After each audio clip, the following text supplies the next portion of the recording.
자, 한국 영화 월드컵 128강을 해보겠습니다. 한국 영화의 기준은 여기서는 2000년부터 2026년 3월까지를 대상으로 합니다. 한국 영화는 정말 좋은 영화가 많죠. 제가 안 본 영화가 나오면 안 본 영화는 그냥 넘기도록 하겠습니다. 다만 안 본 영화라도 뭐 감독을 안다던가 뭐 배우에 대해서 할 얘기가 있다 그러면 하겠죠. 무작위로 나오기 때문에 이게 참 애매한 점이 좀 있어요. 악마를 보았다, 광복절 특사 두 개 다 봤습니다. 이 영화 광복절 특사는 코미디 영화고, 이 악마를 보았다는 진짜 어마어마한 느와르 스릴러 영화인데요. 굉장히 잔혹한 장면들이 많아서 이거 막 권하거나 이러긴 좀 쉽지 않은데, 영화 좋아하는 분이라면 이 영화 굉장히 재미있게 볼 수 있습니다. 배우도 최민식, 이병헌 뭐 말할 것도 없죠. 무조건 추천입니다.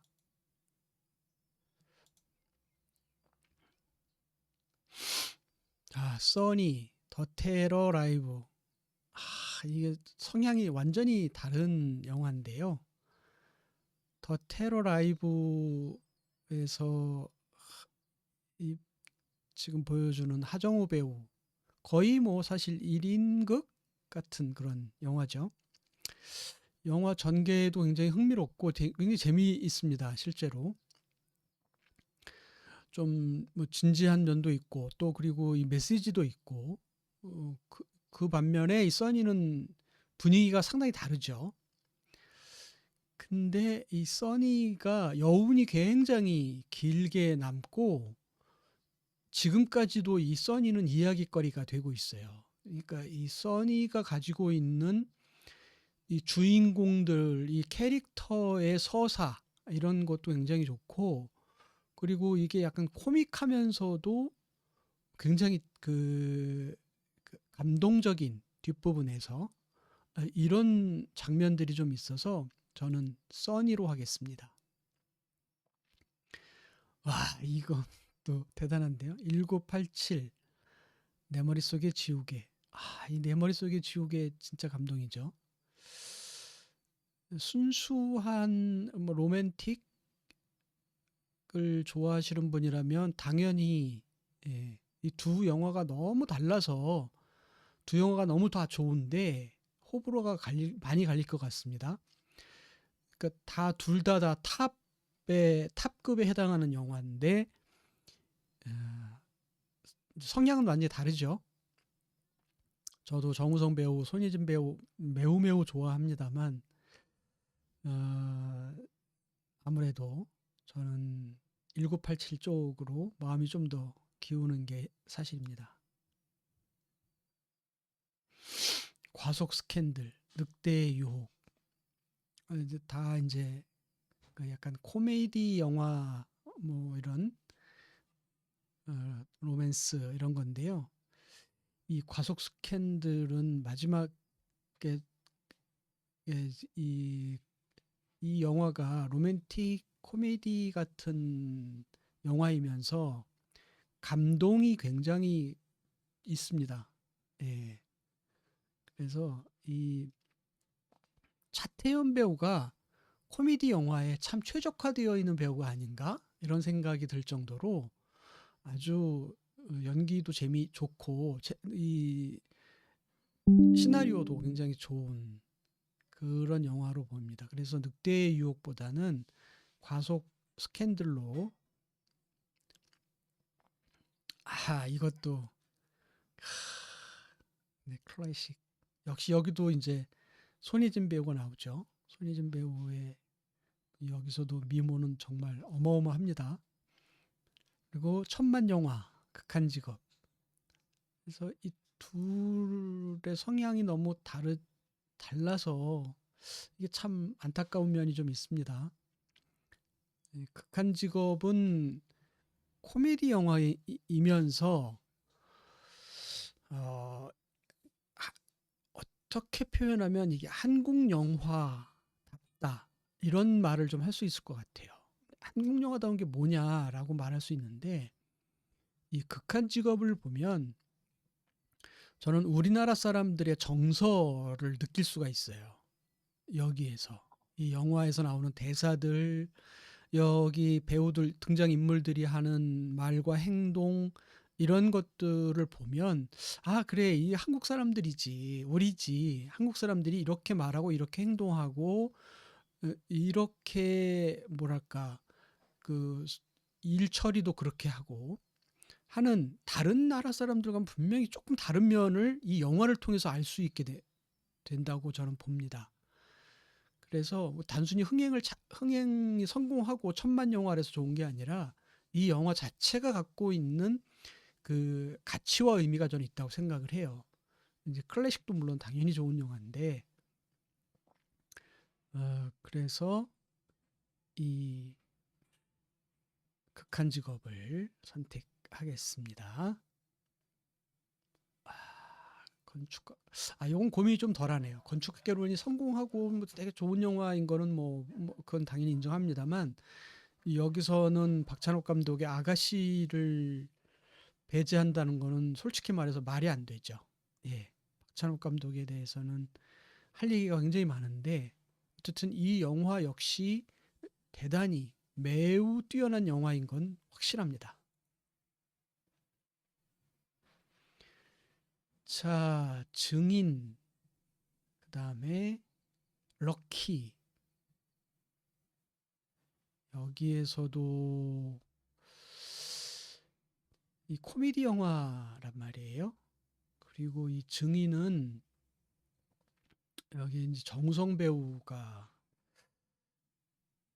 이 저도 제가 두 영화를 다 봤는데 이 럭키는 이게 코미디 영화라서 그렇게 뭐랄까 여운이 길게 남거나 이러진 않거든요. 근데 증인은 이게 여운이 굉장히 길게 남습니다. 예, 잘 만들었고 그리고 굉장히 의미 있는 영화다라는 생각을 해요. 정우성 배우의 역할도 아주 굉장히 좋은 훌륭한 역할이고 그 이 두 사람의 관계가 그러니까 너무 이렇게 흔하게 이렇게 단면적으로 그려지지 않고 있다라는 점이 굉장히 높게 사는 그런 내용이라고 볼 수 있습니다. 어쨌든 흥행에는 그렇게 크게 성공하지 못한 걸로 알고 있지만 이 영화가 갖고 있는 그 의미는 굉장히 좋다고 생각을 해서 저는 증인 쪽을 선택하겠습니다. 이것도 또 너무 다른 영화가 나오네요. 미녀는 괴로워도 재미있고 코미디 영화이고 그리고 한 개인의 성장 드라마로도 아주 좋은 영화입니다.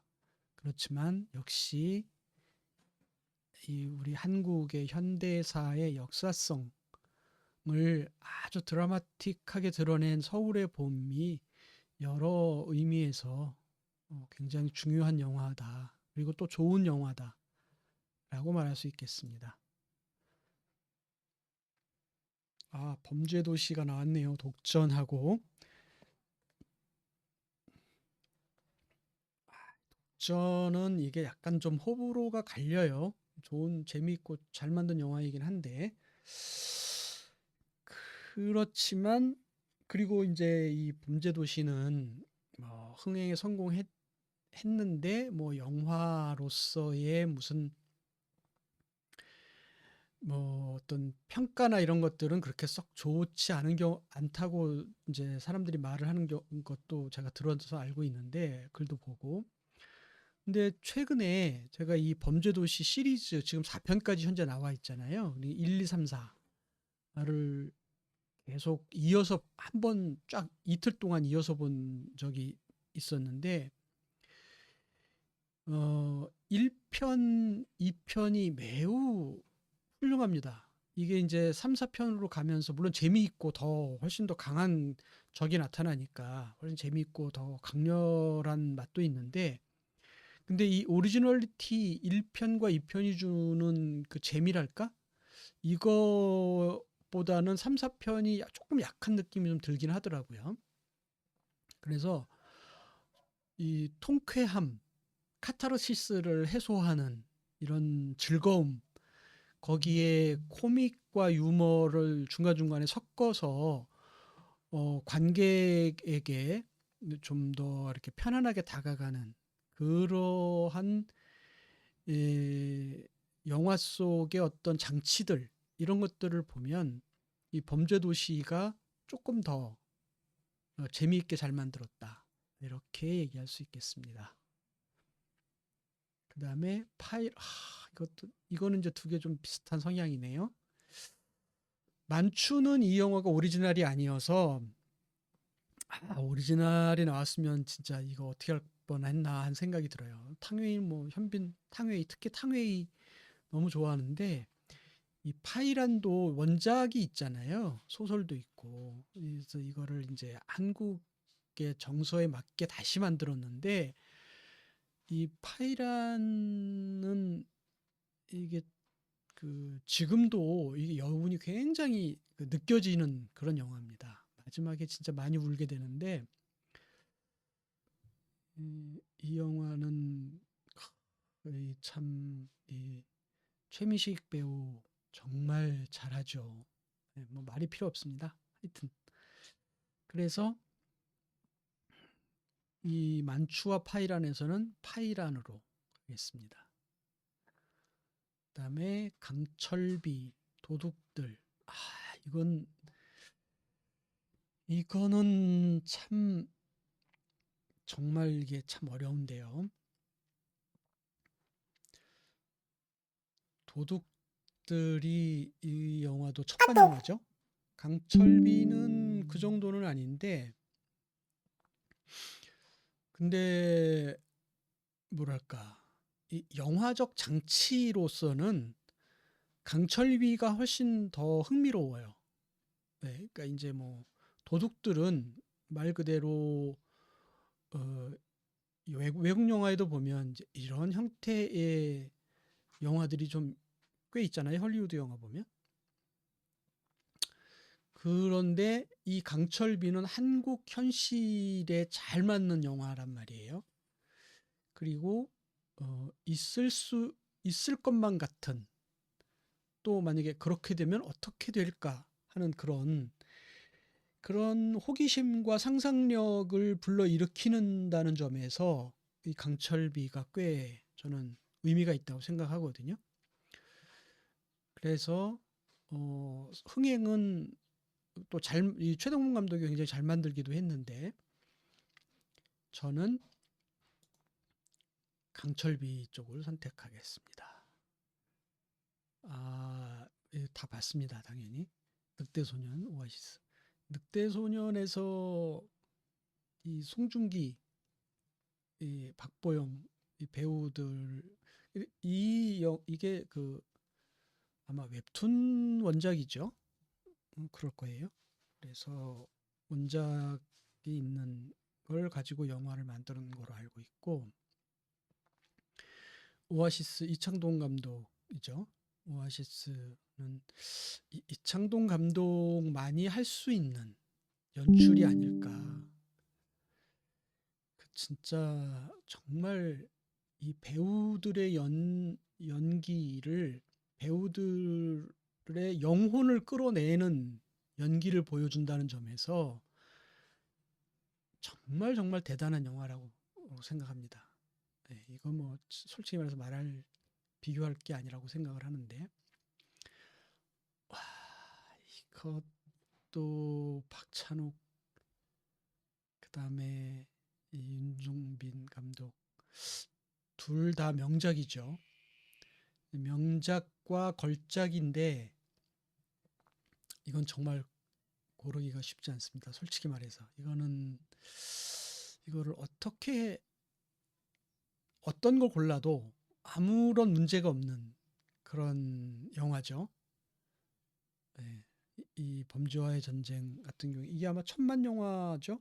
예, 1000만 넘은 걸로 알고 있는데 참 이게 이 정말 훌륭한 영화죠. 범죄와의 영화적으로도 그렇고 사실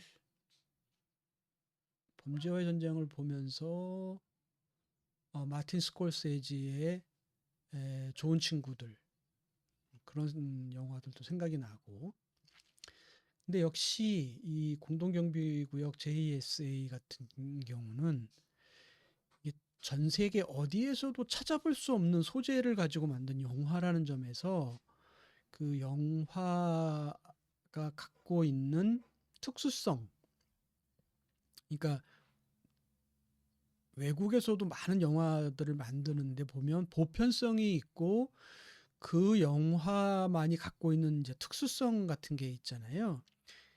이를테면 이제 그 세르비아 보스니아 내전을 다룬 영화 중에 세르비아의 필름이라고 하는 끔찍한 영화가 있거든요. 그러니까 형식적으로. 근데 그런 영화들은 세르비아 보스니아 내전을 모르면 그 영화를 이해할 수가 없는 영화란 말이에요. 이런 것도 이제 특수성이 있는 영화죠. 그런 것처럼 이 공동경비구역 JSA는 남북 분단이라고 하는 그 특수성을 이해하지 못하면 이 영화를 올바르게 감상하기 어려운 그런 점이 있잖아요. 그런 것도 있지만 이 영화가 워낙 잘 만들어져서 아주 의미도 있고 역사적인 의미, 현대사의 의미도 있고 그리고 영화의 특수성을 잘 드러내는 영화이기도 하고 그래서 이 두 영화 중에서는 보편성과 특수성을 말할 때 공동경비구역 JS가 조금 더 가깝지 않나. 네, 다 맞습니다. 당연히 국가대표. 이것도 뭐 사실 이런 스포츠 영화는 클리셰가 너무 뭐랄까 너무 일반적이랄까? 그러니까 대개 다 이제 이 스포츠 영화가 갖고 있는 게 그런 거잖아요. 근데 좌절, 절망, 그다음에 도전, 극복, 그다음에 뭐 성공하진 못했어도 뭐 희망을 바라보며 뭐 이제 이런 대개 이제 이런 흐름으로 가거든요. 그래서 나름 뭐 이렇게 재미는 있는데 그래도 예, 역시 류승환 감독의 베를린 누아르 감독 그 스릴러 누아르 그다음에 액션 쪽에서는 역시 류승환 감독이 한국에서는 정말 탁월한 출중한 그런 감독이죠. 내용도 좋고 배우들 연기 뭐 시나리오 어떤 거 하나 뭐 이렇게 깎아내리기 어려울 정도로 다 잘 만든 영화라고 생각합니다. 자, 터널 마녀 나오죠. 터널도 뭐 당연히 두 개 다 봤습니다. 마녀는 조금 예, 이게 약간 좀 욕심이 좀 과했다. 마녀 1, 마녀 2 다 그렇고요.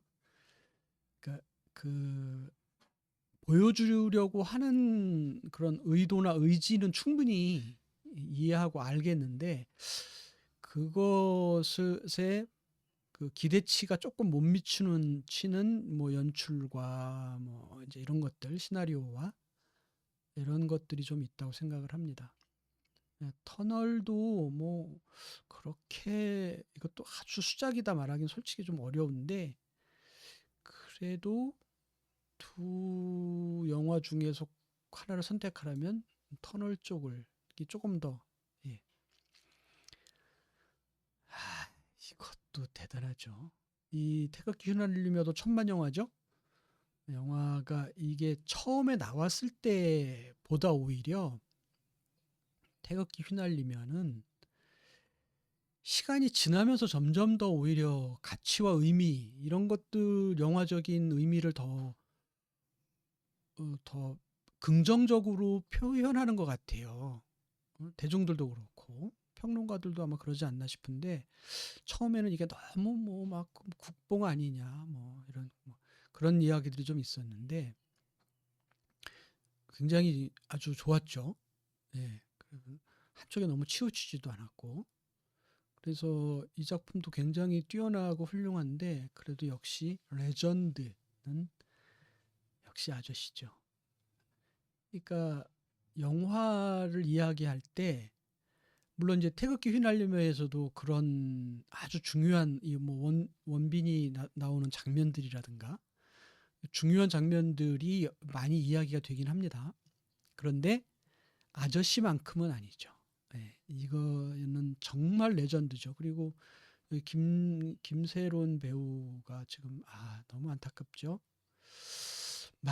매우 몹시 안타깝습니다. 그래서 이 영화를 더욱 기억해야 하지 않을까 그런 생각도 합니다. 물론 당연히 영화가 아주 훌륭하기 때문에 그렇긴 하고요. 이제 16강으로 올라갔네요. 범죄도시와 증인. 이 범죄도시는 그 대중 오락 영화 흥행을 생각하고 만드는 대중성에 염두를 둔 그런 영화인데 증인은 대중성을 생각하고 만든 영화는 솔직히 아니에요. 이거는 뭐 몇백만이 든다, 뭐 천만이 든다 이런 거를 생각하고 만든 영화가 아니고 영화를 통해서 뭔가 진짜 이건 하고 싶은 말이 있다라는 그런 의미가 있거든요. 근데 그거하고 영화는 영화니까 영화를 재미있게 잘 만드는 것은 또 다른 이야기라서 그런 점에서는 조금 아쉽긴 합니다. 그래도 재미는 뭐 당연히 범죄도시 쪽이 더 재미가 있는데 여기서는 증인 쪽을 선택하는 걸로. 이야, 이거는 뭐 결승전에서 붙어야 되는 거 아닙니까? 사실 이 정도가 되면 아저씨, 아가씨. 이거 참 이거는 정말 안타깝긴 하지만 사실 이거 거의 결승전에서 만나야 될 것 같은데 안타깝긴 하지만 아가씨 쪽으로 선택하겠습니다. 이거는 예. 어쨌든 뭐 저의 영화 취향이나 이런 것들은 뭐 당연히 서울의 봄이죠. 터널 1987. 아무래도 좀 제가 사회성이 좀 강한 영화를 좋아하는 것 같습니다. 1987 쪽으로. 요? 악마를 보았다 오아시스. 야, 이거는 오아시스 쪽으로 가게 되네요. 아무래도 작품의 내용을 보면 이거는 이게 뭡니까? 이것도 대단하네. 강철비. 이거는 결정하기가 참 점점 어려워집니다. 공동 경비구역으로 가겠습니다. 요거는 베를린으로 가는 게 제 취향에 좀 더 가깝죠. 써니와 극한 직업이라면 어떤 거냐? 예, 극한 직업이 조금 더 한국 영화답다. 요거는 여기서는 이제 갈등이 그래도 좀 덜하네요. 증인과 공동경비구역 JSA라서 이 공동경비구역 JSA의 역사성. 여기서는 이게 말하자면 조금 더 흥행을 염두에 둔 오락적 대중성이 이제 극한 직업이라면 베를린은 조금 더 진지한 면이죠. 예, 액션 누아르. 이야, 이거는 이게 웬일입니까? 이거를 어떻게 선택을 하느냐 진짜 난감하네요. 1987 아가씨. 이게 미학적으로는 뭐 솔직히 말해서 미학적으로는 아가씨입니다. 영화를 미학적으로 가느냐, 영화를 그 대중예술이라는 점에서 그리고 이 영화가 갖고 있는 그 오락성 플러스 메시지 이런 것까지 포함하느냐라고 얘기를 한다면 1987 쪽을 선택하겠습니다. 이것도 이제 거의 비슷한 거죠. 사실 미학적으로 보면 오아시스가 탁월하죠. 예, 그건 뭐 부인할 수 없는 사실인데 이 의미, 영화가 보여주는 이 현대사의 의미는 이게 역사 다큐멘터리로도 안 되는 부분이 좀 있는데 이 영화가 그걸 해내고 있어요.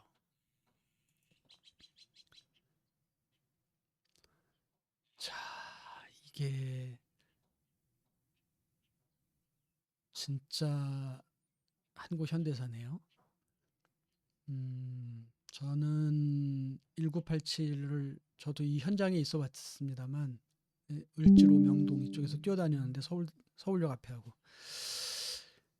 그럼에도 불구하고 이 서울의 봄을 더 중요하고 더 의미가 있다. 그리고 베를린과 공동배 이게 오래되었어도 여전히 와 이거는 정말 어떻게 보면 이게 결승으로 올라올 거라는 거를 어느 정도는 예상할 수 있었던 것 같습니다. 네, 처음부터는 아니지만 이게 제가 영화를 평가하는 어떤 기준들이 너무 개인적인 것들보다는 좀 사회성, 역사성 이런 것들에 좀 가깝구나 하는 걸 느낄 수가 있는데요. 두 개라면 저는 서울의 봄을 선택하겠습니다.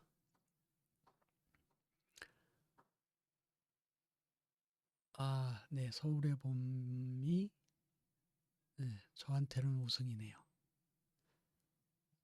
자, 이렇게 해서 한국 영화 월드컵 살펴봤습니다.